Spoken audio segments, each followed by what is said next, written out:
be reading from Lev Shalem.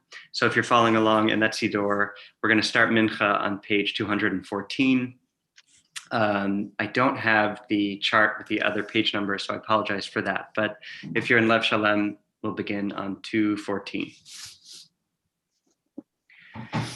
Ashrei yoshvei beitecha od yelelucha sela Ashreyam shekacha lo Ashreyam shadonai Elohav Teila leDavid Haral mincha hamelech Harashim.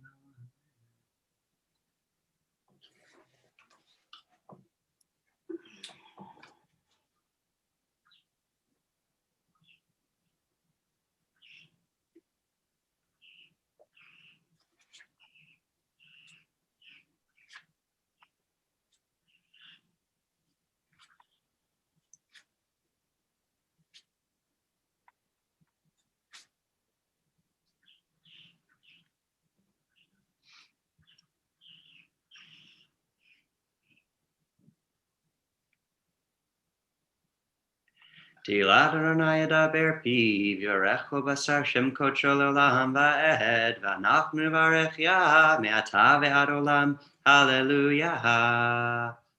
Page 216. Ubalation goel shavefesha be'akov neum Adonai.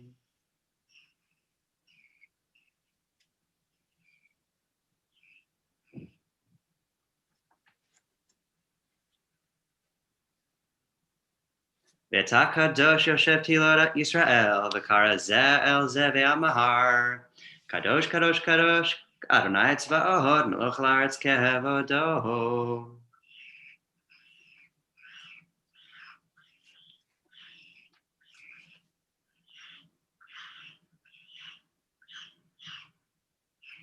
V'tizaini ruach v'shma acharei kol rash gadol Baruch kavod Adonai mimkomo.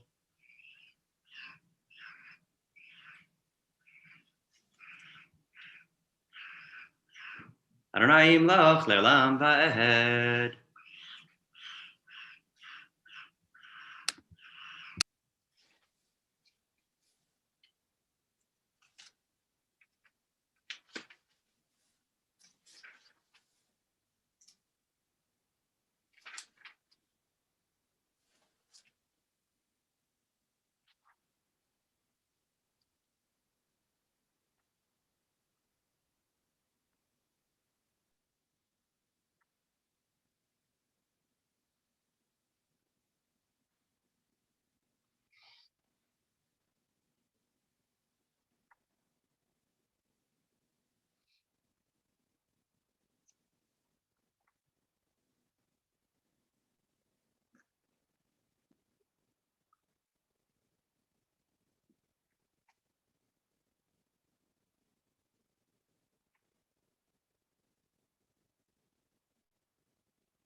Yivdechu v'cha yodei shemecha, ki lo azavta dorshecha Adonai, Adonai chafetz leman tzidko, yagdil Torah ve'adir. We move now on to the Torah service. We'll begin in just a moment by reciting the prayer over the study of Torah. We're going to be reading from Parshat Ki Tisa, which has a lot of notable events, of course, but perhaps the most notorious is the sin of the golden calf. We begin with the half shekel, the census taking. So I'm going to go ahead and read. We are chapter 30, verse 11 in Shemot and Exodus. So we'll begin now with the blessing. Baruch atah Adonai Eloheinu melech haolam asher kitshanu b'mitzvotav v'tzivanu la'asok b'divrei Torah. Vayidaber Adonai el Moshe lemor כי תישא את ראש בני ישראל לפקודותיהם, ונתנו איש כופר נפשו לאדוני בפקודותם, ולא יהיה בהם נגף בפקודותם. זה ייתנו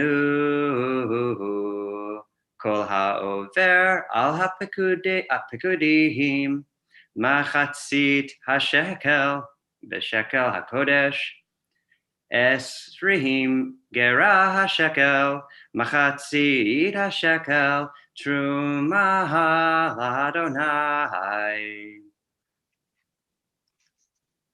Verse 14. כל העובר על הפקודים מבין 20 שנה ומעלה, ייתן תרומת אדוני.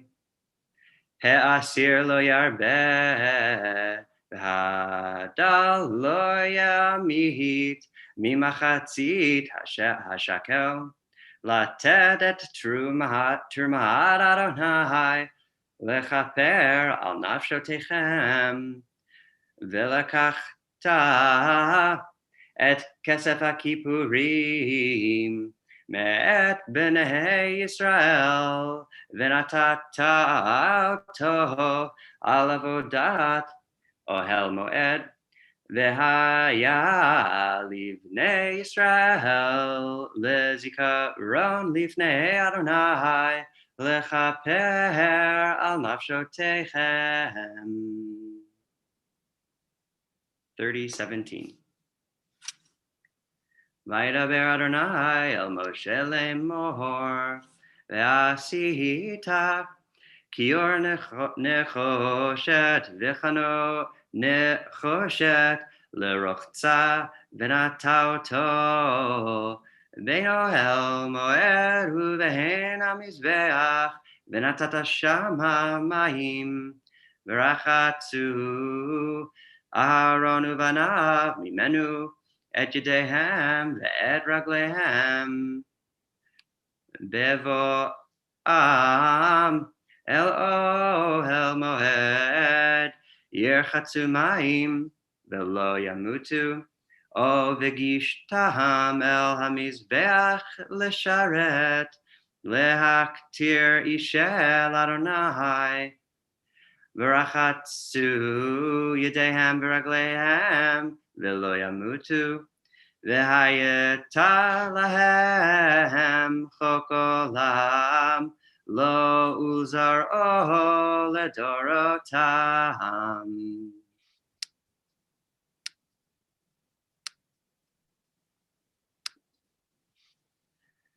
We continue now back into our Minha service. We'll conclude.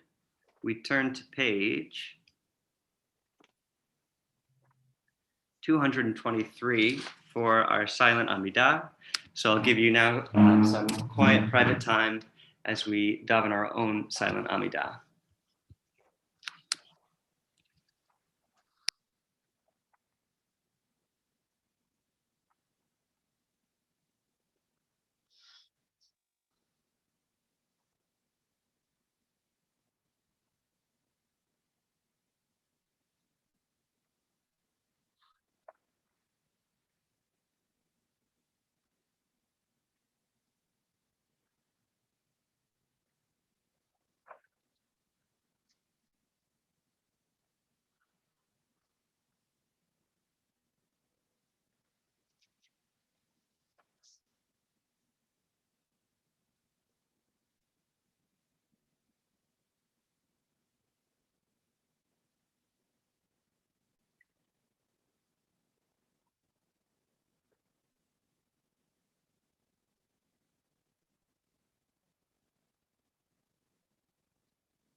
Ose shalom bimromav se shalom aleinu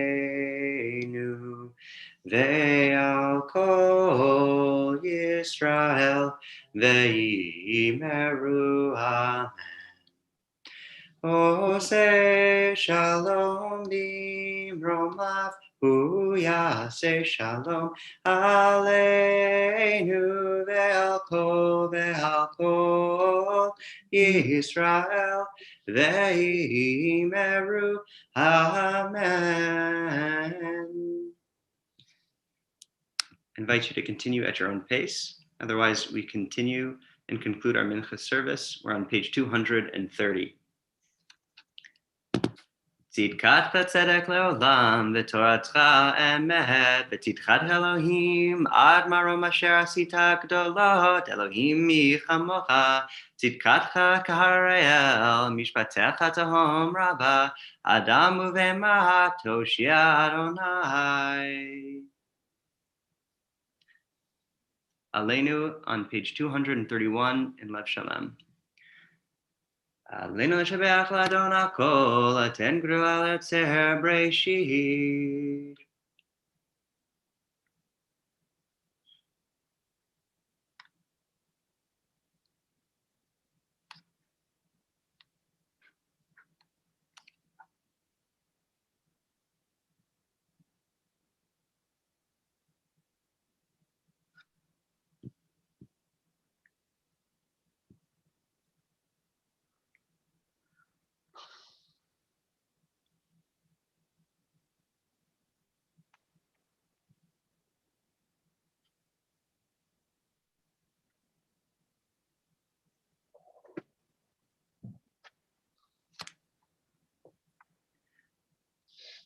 ככתוב בתורתך, אדוני ימלוך לעולם ועד, ונאמר, והיה אדוני למלך על כל הארץ, ביום ההוא, יהיה אדוני אחד, ושמו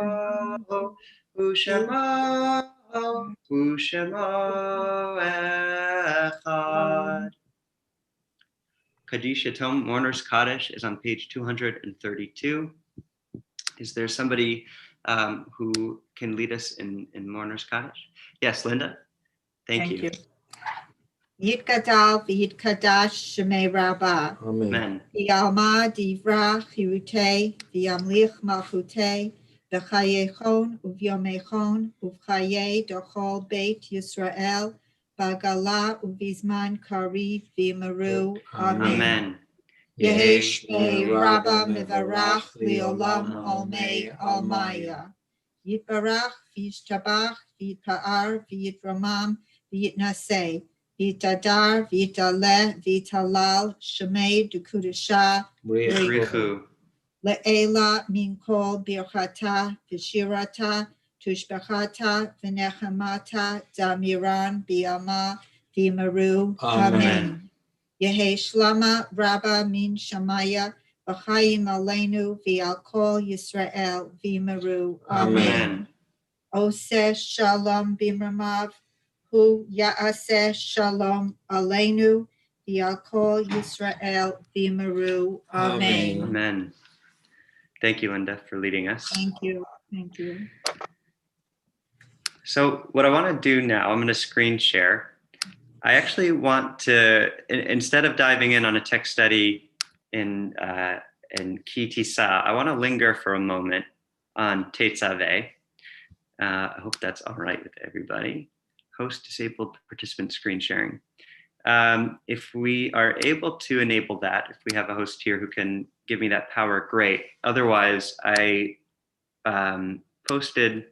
we've posted the source sheet. Great, I see I can do it now. We posted the source sheet before Shabbat, so hopefully you have it anyway. But let me go ahead and pull that up for you.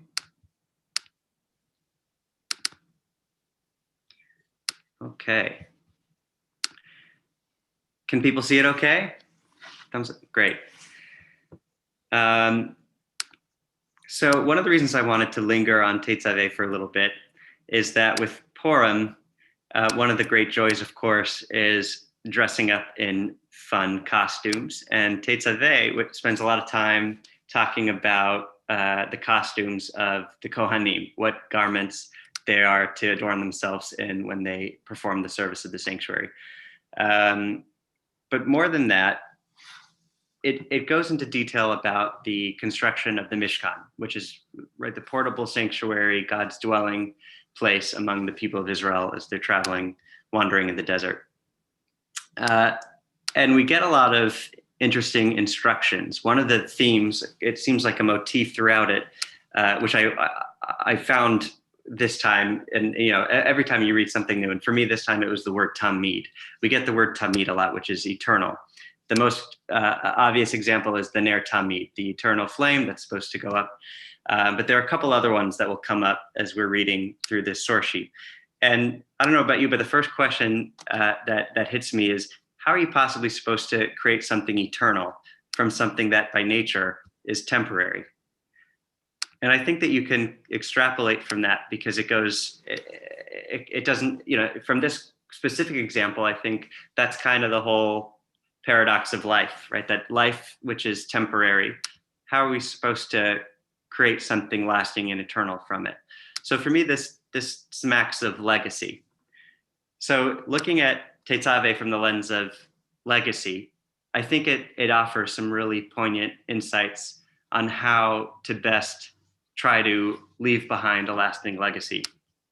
Before we dive in to the source sheet, I wanted to just pose a question to the group, which is, if you're comfortable sharing, aspirationally, what's the legacy that you want to leave behind, or maybe a legacy that you feel you've already been able to enjoy the fruits of your labor of? Maybe it's a career-related accomplishment or something you're building towards. Maybe it's from your family or truly anything at all. I'd love to hear from you what you want or feel your legacy is or might be. Yeah, Larry, please. Or Gary, I see Gary.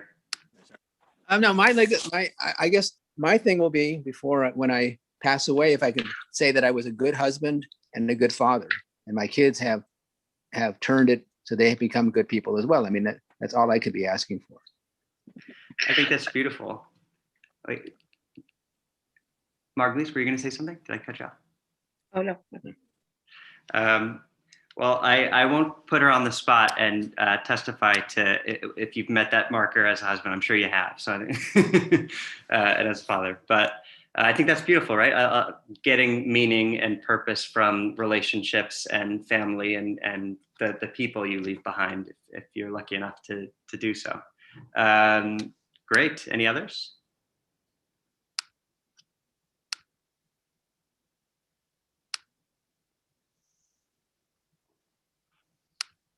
Oh, yeah, please. I see a hand. So since my father passed away, I've been thinking a lot about the legacy of my parents' generation. Both of my parents have roots in interesting Jewish communities that no longer exist. So my mother's family goes back to a small shtetl in Poland. And my father actually has a fascinating story. He was raised in the Jewish community in Khartoum. And and the sense, I had the opportunity to hear those stories and, have some sense of, preserved memory of Jewish life from those communities firsthand. But I've been thinking a lot about like my children and, God willing, one day, my grandchildren and great grandchildren, and, will these stories of family legacy and their family origins, what will the legacy of that be, and how can we preserve that? Wow. So can I ask a follow-up on that? Is it just the stories, sort of, where they come from, what life was like there? And I'm sure you have some wonderful family stories you pass down. Is it also maybe like practices, customs, minhagim, traditions? Just curious. Both, right? So I've grown up with very much a sense of like these blended traditions from these communities. And yes, so the stories, the history of the community and the traditions of the community, and how long will that legacy remain and be preserved? Thank you also for bringing up kind of not necessarily the flip side, but expanding on that idea of legacy, right? It's not just what you want to leave behind, but in what ways are you carrying on the legacy of others, of your family, and what your role is in perpetuating, keeping a legacy alive. That's great. We have time for one or two more. Any takers? I'm always, as a son of an immigrant, okay, who's a Holocaust survivor, I'm kind of fascinated by Jewish legacy of my own family. And I say that only because, as I look at my parents, divorce, in I have a great grandfather that was an Orthodox rabbi in Denver, Colorado, who had like 4 sons, and none of them became anywhere near religious. And it sort of like died out, religion died out in my family. I keep meeting DeVerns that are not even Jewish, in various parts of the country when I go to these family events. But I'm also seeing in the grandchildren of my great grandfather, who was a rabbi, I see like a resurgence of Judaism. I have a cousin that I never met that's a conservative rabbi and Hazan at a temple in Newton, Massachusetts, and I don't even know her. But I'm very conscious of the first cousins I have who never married Jewish and don't have any Jewish children. And then I see this resurgence amongst people I've never met. And so one of the things that fascinates me about legacy is the waning and growth of American Judaism that exists within American families. And I see that within my own family. And it fascinates me more so than the relations themselves, what it says about American Judaism and how it both grew, waned, and is growing again. I think that's fascinating, right? There's so much that works into that, right? Anthropologically speaking, sociologically speaking, religiously speaking, there are a lot of different factors. And I'm also glad you brought that up, because as we dive into the text, which we'll do presently, that idea also, I think, runs through it, which is, obviously, if we want to leave behind a legacy, it takes a lot of work, and a lot is on us in order to do that. But at the same time, it can't all be on us. And there's this hope that if we put in enough work, at some point, it's no longer dependent on what we do. It'll live after us, so it doesn't require us, right? There has to be this sort of separation. I only bring that up because it sounds like at some point, like, where you have to steer the wheel, but at some point, if you're able to let the wheel go, it drives itself. That there's this, it might wax, but it might wane, but it'll wax, and almost regardless of what you do, which I think is a sign of a strong legacy, that it doesn't just need you. Or after you've done enough work, you can then cede the reins, I guess. Yes, Larry. Well, first of all, it's embarrassing to even talk about concept of a legacy in the presence of Rabbi Dorff. I'm sure outshines at least me, and maybe all the rest of us, by light years in this regard. But it seems to me the concept of legacy can be taken 2 ways. And you're taking it from the point of view of the word tamid. And you're taking tamid to mean eternally or forever, as opposed to the concept of tamid meaning regularly or perpetual or always. And legacies can be either long-lasting and practically eternal, or they can simply be something of great value that one passes on to the next generation, and they don't necessarily continue forever. In that last spirit, I would simply say one of my legacies, or mine and Diane's, is the community and the building, the restoration of the synagogue in Mozambique that we left behind. But I'm under no illusions that that is going to be tamid in the sense of leolam, forever, only in that for the people who are still there, and they are, and using it well, not during COVID, at least there for them. And Joanna talked about her father's lost communities, which are wonderful, but sometimes lost communities are lost for a reason. And it's also part of our tradition and our legacy that they no longer exist. Thank you. So there was a lot there. One thing, I like the distinction between always and perpetual, right? It doesn't have to be, the mark of a good legacy doesn't have to be that it's eternal and unbreaking. It could be the fact that it's perpetual, that it's meaningful, that it lasted a good long time and has value. And I want to go ahead and end at least this part of the discussion with what you've done, which is full circle, the building of a sanctuary, right, in Mozambique, I think is where you said. And here it ties back to building of the Mishkan, which is certainly one way to leave behind a legacy, right? And I'm sure Rabbi Dorf would love the opportunity to respond and say everybody has a beautiful legacy and it's not a competition. But anyway, I'll go ahead for the sake of time and move forward. And certainly I'm a great I benefit greatly from that legacy, Rabbi Dorf being my teacher. So the first text, Exodus 28:29, I'll read just for the sake of time, and I'll do it in English.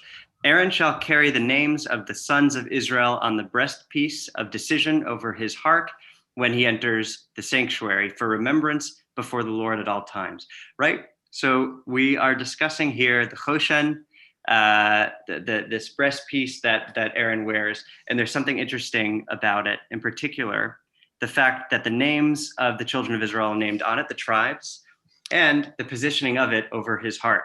So in terms of insight that I think this gives us in terms of how to leave behind a legacy, I think it's the recognition that you carry on your shoulders the names of, insert important community or people to you.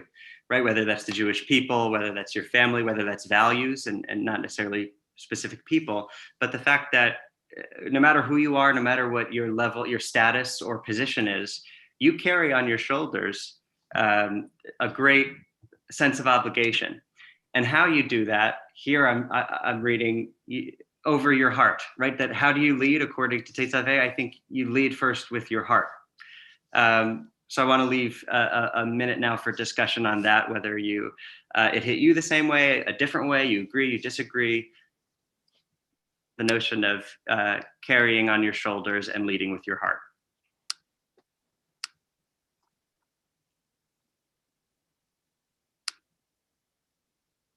Any thoughts or responses about that?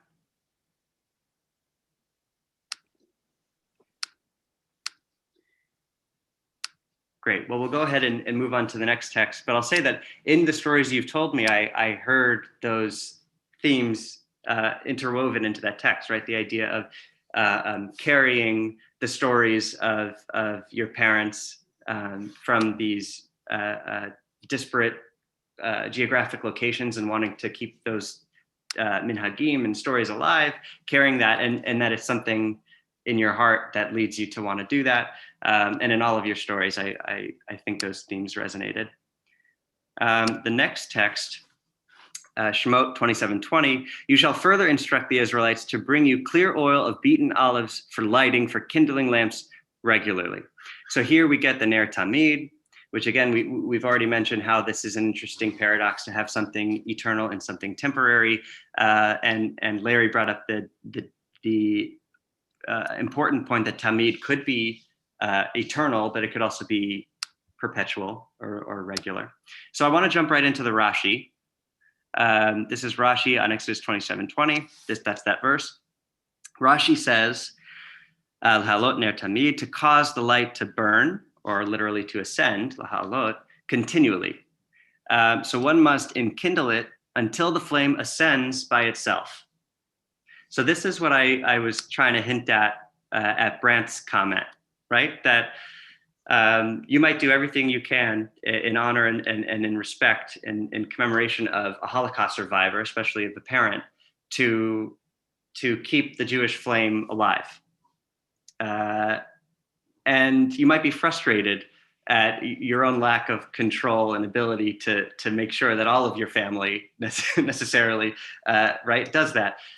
But then you might have this sense of relief that, oh my God, all of a sudden there's this resurgence. I did everything I could. I'm doing my own part, but at the end of the day, it's beyond me, right? And I think the mark of a good leader ultimately is that you make yourself irrelevant at some point, right? Not on the outset. It's at the end of a lot of work, but once you've put in that work and effort, I think the hope is that at the end of the day, you can, when you're, many years from now, when you're ready to retire, you know that it's in good hands. You can literally pass the flame, pass the torch to the next generation. It can stand on its own.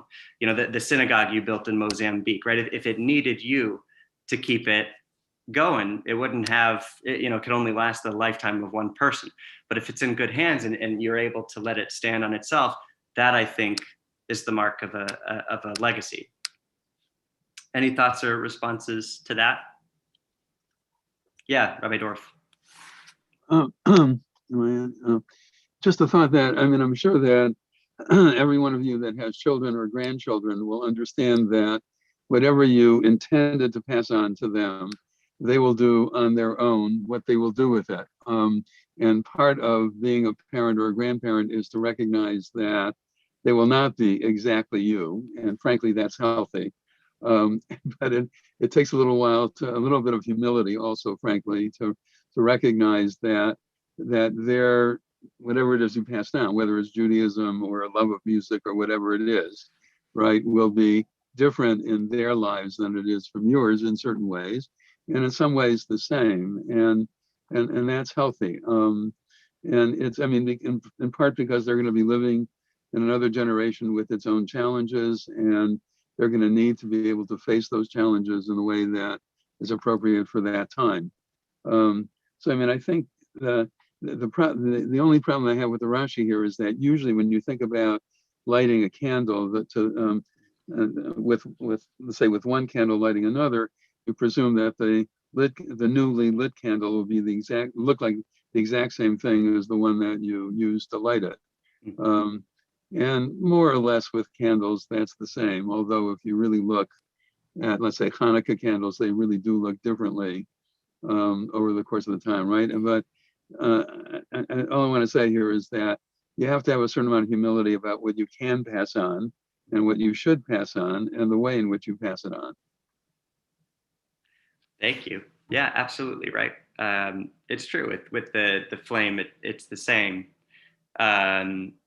And here we're talking about the idea that, and I think that comes with a struggle, right? You might really want to preserve something the way it is, or if it's something in yourself, you don't want it to ever change. But that, I think, is a sure sign for failure, that it'll then never, if it's so rigid that it can't evolve and grow with the times, then it might be doomed to destruction. But maybe to preserve alive the candle metaphor, maybe it's the source, or the spark, that Nice. The form it takes will be different, but it might still share the same source or flame or passion or, root cause. Yes, Marshall. I want to go back to Larry's comment about the meaning of the word tamid. Mm-hmm. At least as I read it last week, it doesn't mean eternal.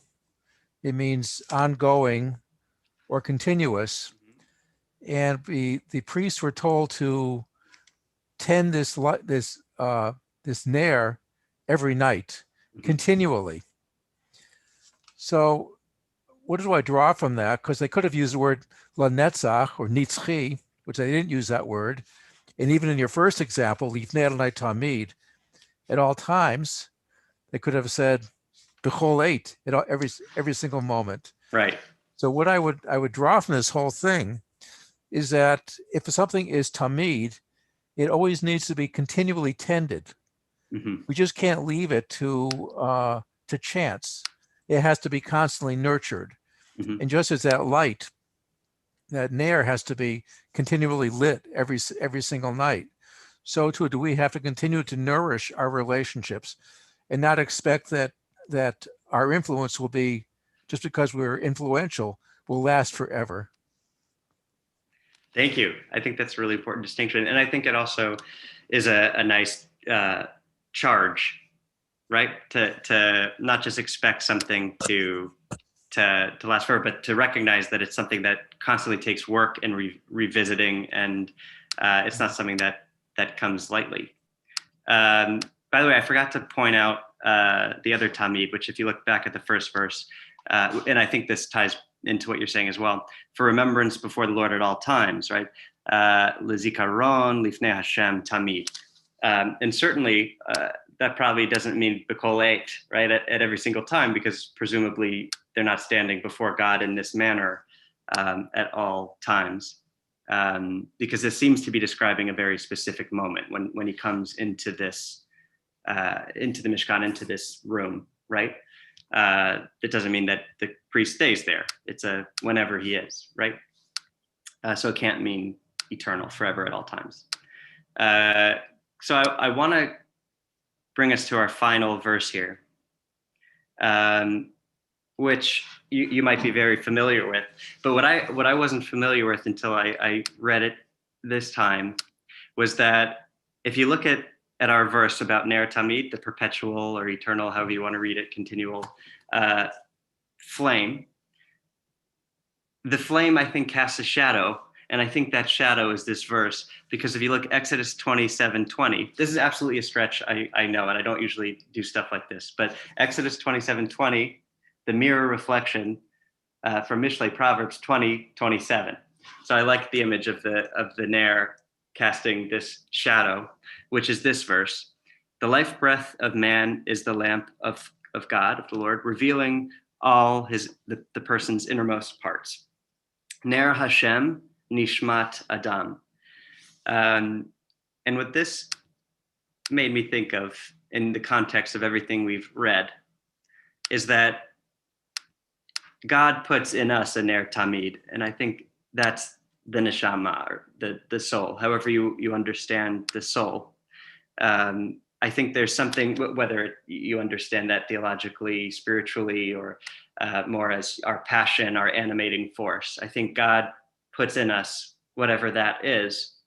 And according to this verse, and if we understand it in context to the Ner Tamid, maybe that is eternal. So if God has put something in us that is eternal, then certainly we just might be capable of leaving behind something in the world that's eternal or perpetual, whatever our legacy may be. So I as we bring this to a conclusion, I just want to open it up for one last round of reflections, thoughts, comments on this. Yeah, Marshall. Well, this is really a question for Rabbi Dorff, since you wrote a book recently about the conservative movement. And we know that in the 1950s, the Jewish Theological Seminary had a radio program called The Eternal Light. Right. And so I'm wondering if in your own research about the movement, as to why it was called the Eternal Light, was it because that the message of Judaism was an element of nitzchiyut, eternality, or because I'm sure they didn't want to say, if they called it the continuous light, who would have tuned in? If you ran into any kind of explanation as to why I came up with that name for the program. I honestly don't know. It was in place. I started rabbinical school in 1966, and it was already in place for, I think, a decade before then. Right. And I think the idea was to say that Judaism was an sort of, to use a completely different kind of metaphor, a kind of completely renewing stream of of insight and of inspiration and of comfort and of truth even. And the idea was that it's an eternal light in the sense that whatever you learned about it before is fine, but now there's more yet to learn. And I think that was the idea behind it. By the way, just as an addition, the last one that you have here, Ner Hashem Nishmat Adam, is the motto of the Rabbinical Assembly, interestingly. I don't know where that came from either. Well, so, oh yeah, please, Joanna. Two comments. Talking about mottos, the symbol of JTS and the motto that goes along with it is the burning bush and v'hasne einenu ukal. How the fire on the bush was not consumed; it was just burning and burning. So there's obviously something to this motif in the conservative movement, talking about my father, there's a Sephardic tradition to Psalm 119 has 8 verses for every letter of the Hebrew alphabet. And when someone close to you passes away, you choose verses that spell that person's name, and you recite them every day in memory of the person. So my father's name happens to have a nun in it. And one of the verses from Psalm 19 that I've been saying every day is Ner l'ragli dvarecha ve'or lintivatai. Your word is a lamp to my feet, a light for my path. And as I've been reciting that verse daily, it struck me, it's a light for my path, not your path. So to me, that speaks to some of what came up, that, you take that light that has been passed on to you, but now you have to use that to not forge that person's path, or, in this case, I think it's really a reference to God, but you take that light and you forge your own path with it. Beautiful. Thank you. I want to close on that comment because I think it's beautiful both as an image and as a message. And just leave us all with that charge that if even though our lives are unfortunately temporary, that doesn't mean we're not capable of leaving behind a ner tamid, however we understand that. So with that, let's jump into Marif, and we'll conclude our thought service. If you are in Lev Shalem, this is page 264. Okay. And then Shir Shalom, Sim Shalom, it's 200. Perfect. Thank you. Rachum Yekaberabon lo yashchit v'hirbala shiva povelo yair kol chamato Adonai Yoshia melch yaneinu v'yom korenu Baruch atah Adonai Eloheinu melech haolam asher bidvaro mari v'aravim b'chokhmat v'yachshem.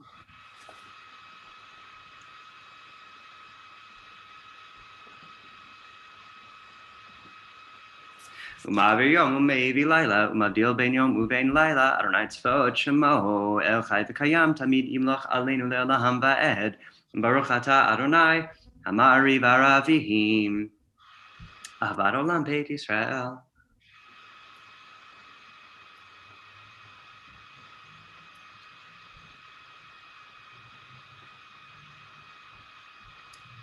V'avtacha al tasir mimenu le'olamim Baruch atah Adonai ohev amo Yisrael. Shema Yisrael Adonai Eloheinu Adonai Echad.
Adonai Elohechem emet.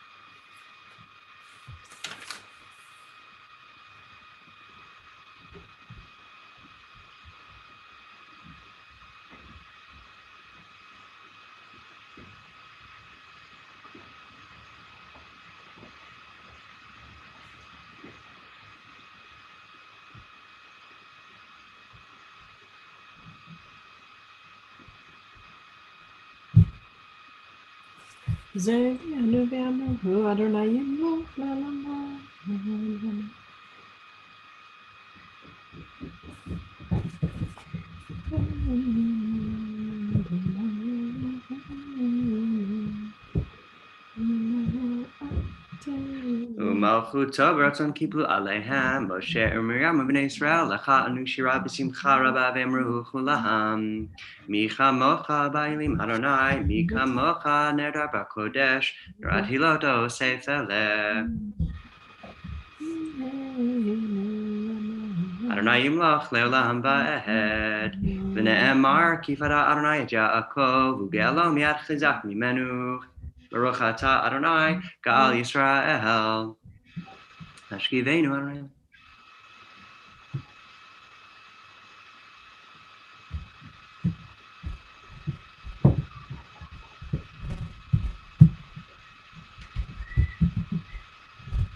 Ushmor tzeitenu v'einu l'chaim v'shalom me'ata ve'ad olam. Baruch atah Adonai, shomer amo Yisrael la'ahad. Baruch Adonai le'olam, amen ve'amen.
Ki amalchut shelcha hi u'me'at timloch bechavod, ki ein lanu melech ela ata. Baruch atah Adonai, hamelech bichvodo tamid yimloch aleinu le'olam va'ed, ve'al kol ma'asahav.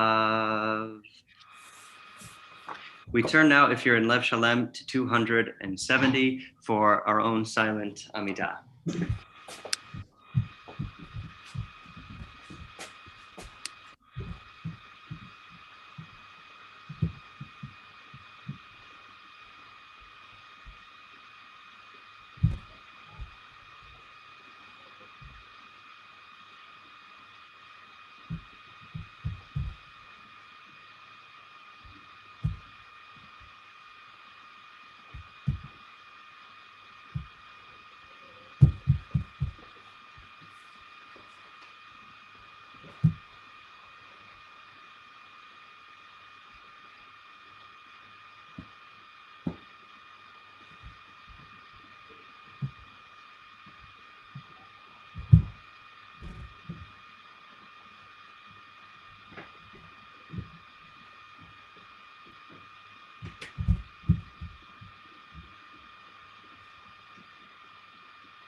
Ose shalom bimroma. Huyase shalom aleinu. Ve'al Yisrael ve'imeru Ose shalom bimroma. Huyase shalom aleinu. Ve'al Yisrael ve'imeru. Amen. We turn now, if you're in Lev Shalem, to Aleinu, which is on page 281. Aleinu l'shabech Adon HaKol.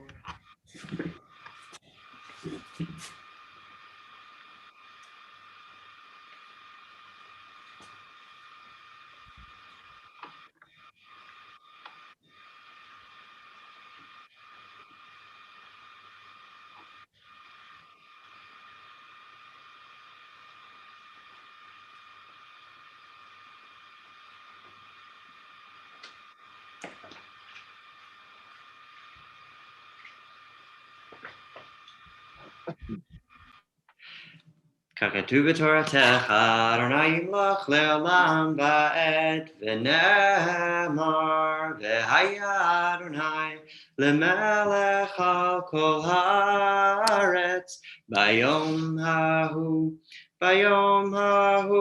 yihye Adonai echad, u'shemo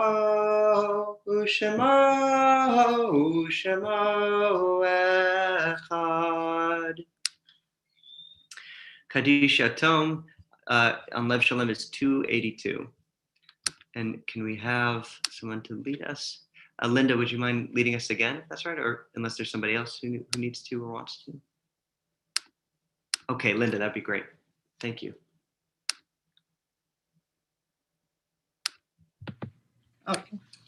Yitgadal v'yitkadash shemei Rabbah. Amen. V'yalma divra chirutei v'yamlich malchutei v'chayechon uvyomechon uvchaye dachol beit Yisrael v'agala uvizman kari v'yimaru. Amen. Amen. Yehi shmei Rabbah mivarach le'olam olmei olmaya. Yitbarach v'yishtabach v'yitpa'ar v'yitramam v'yitnaseh. Vitadar, Vitaleh, Vitalal, Shemei, Tukudashah, Richu. Le'ela, Minkol, Birchata, Vishirata, Tushbechata, Venechamata, Damiran, Viama, Vimaru. Amen. Yehi Shlama, Rabba, Min Shemaya, V'chayim Aleinu, V'alkol, Yisrael, Vimaru. Amen. Ose Shalom Bimramav. Hu Ya'aseh Shalom Aleinu, V'alkol Yisrael V'yimaru. Amen. Amen. Thank you, Linda. Thank you. All right, we turn now, if you're in Lev Shalom, to 283 for Havdalah. And Gary, would you mind letting us know in Sim Shalom what we're at, or Marlies? I'm sorry, I don't have it right now, Gary. Oh, that's okay. I put you on the spot. Anyway, wherever Havdalah is for you, we begin together. If you have your candles and your accoutrements, please feel free to get them now.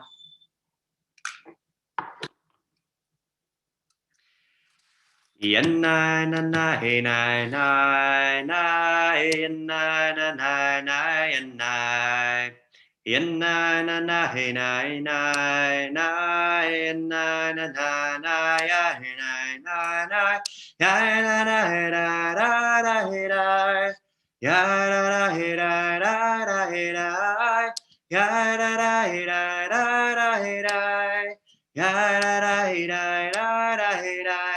Hine el Yeshuati Yeftach velo Efchad Ki ozi v'zimrat Yad Adonai Hili Lishua Ushaftamayim Besason Mimane Yeshua Ladonai Yeshua Alamcha Birchatecha Selah Adonai Tzevaot Imanu Miskablanu Elohei Yaakov Selah Adonai Tzevaot Ashrei Adam Boteach Bach Adonai Hoshia Hamelech Yaneinu V'yom Koreinu La Yehudim Hai Torah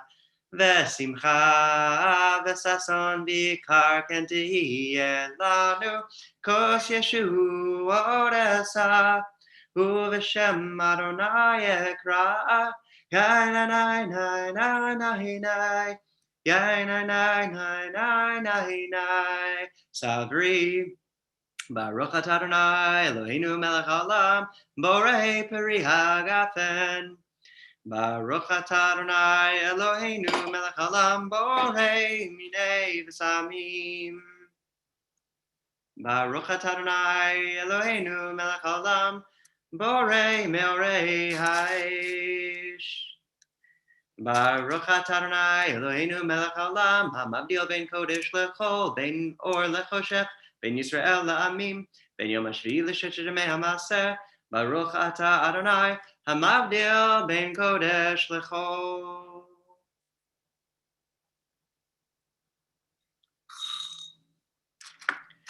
Shavua Tov, everybody. I hope everybody has a wonderful, happy, healthy, safe week. Thank you for being here. Josh, Shavua Tov. Yeah. two things. One, kol hakavod on your writing payment. One day I'd like to see your version of it.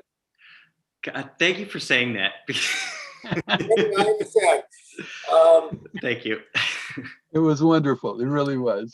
And I appreciate that. Rabbi Dorf, I'm glad you're still here because Josh maybe missed a chance to tie things together at the end because the verse from Proverbs, Ner Hashem Nishmat Adam, is at least in some traditions used when you light a yahrzeit candle. Oh, yes. So I do it when I light the yahrzeit candle for my parents. And there is a connection to the legacy. Thank you. It's a completely appropriate. It really is right on target. That's great. Good. Josh, if you will, send me what you did for Purim. It was wonderful. It was really wonderful. Oh, thank you. I appreciate that. Thank you. I'm happy to send it to you. Good. Thank you. Thank you. Shavuot Tov. Shavuot Tov, everybody. Thank you, Josh. Josh, thank you, everybody. Yasher Koach, Josh.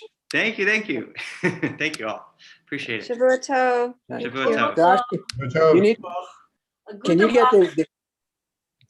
you get the page numbers? It's probably easy. All the rabbis have them. Yeah, I will. I'm sorry about that, Gary. I just don't have it here at home, but I'll go ahead. I know the number, but there may be people that don't. Yeah, I'll ask to send an email copy so I have it here. I'm sure that's worth thousands of dollars. That's good. Yes. That's a wonderful learning. Thank you so much. Thank you. And I'm sorry again about not having the page numbers. No, that's right. That's fine. Appreciate it.